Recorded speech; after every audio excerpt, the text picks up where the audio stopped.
I'm gonna start putting the lower splash shield on, and again I'm gonna start it from the driver's side or from the crank side, because there's a bolt on here. So this side has a bolt, and I'm gonna put this one first, and then this one, and then make my way over here, and then finally come back to the passenger side.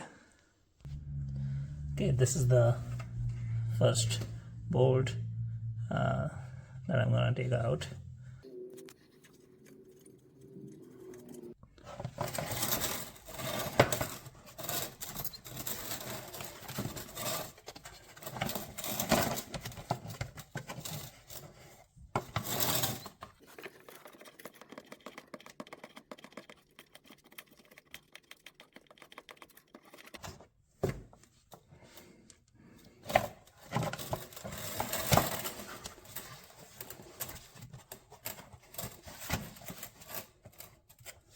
Okay, so I'm gonna put this one first.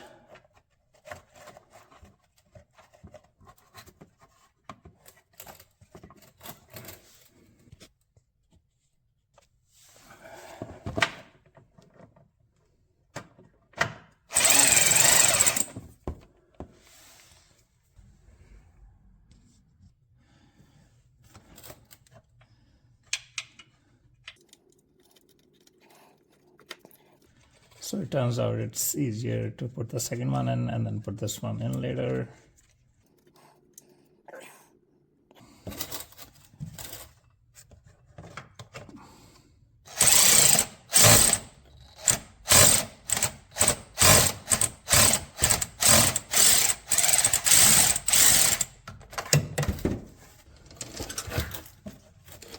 The next one is the one in the center, because this left one is missing.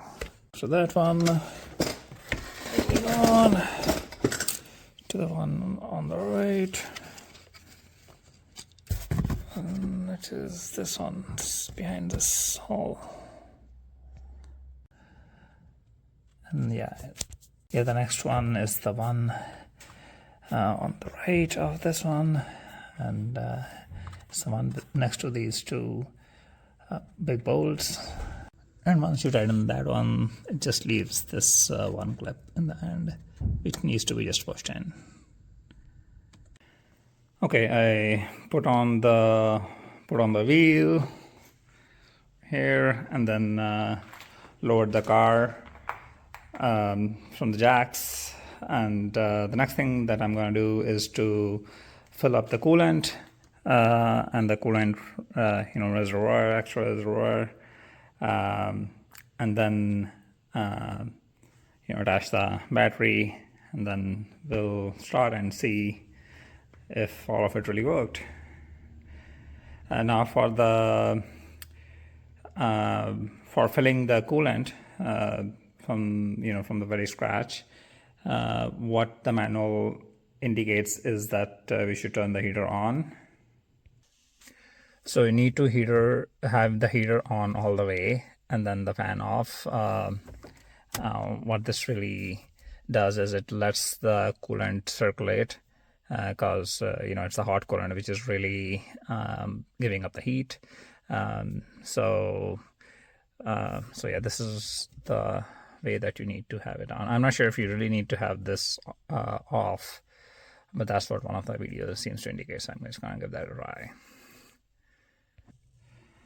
And as we fill in the coolant, from the radiator or into the radiator, you also need to open up the beater bolt.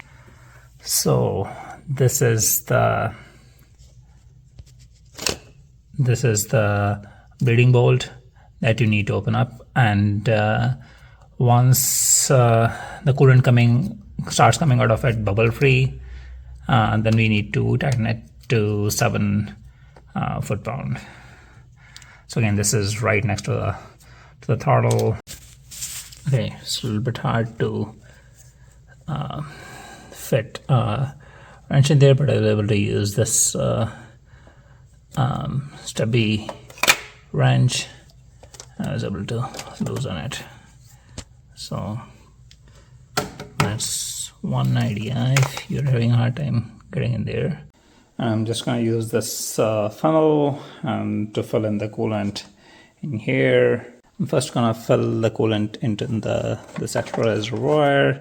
There are two lines over here for min and max, and you can probably see it from the side. I'm just going to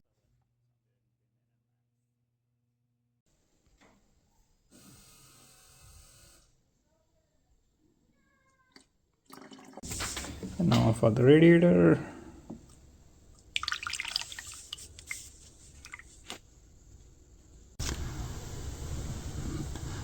So again, I'm just going to keep filling it till the coolant starts coming out of this hole, bleeding hole without any bubbles.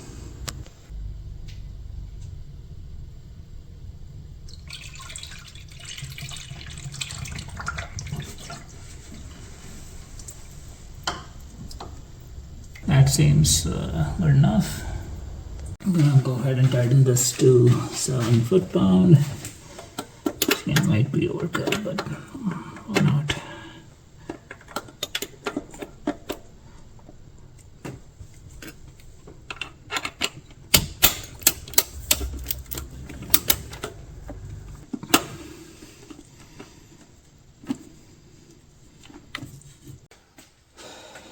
Go ahead and put these back on.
So it started and there are no leaks, so that's all good news.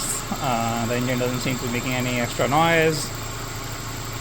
So I'm just gonna wait for the radiator fans to turn on. So these fans, the radiator fans need to turn on. Once they turn on, I will open the radiator cap and fill some more coolant. But otherwise, seems like a successful operation for right now. I don't see any extra leaks. Everything seems good.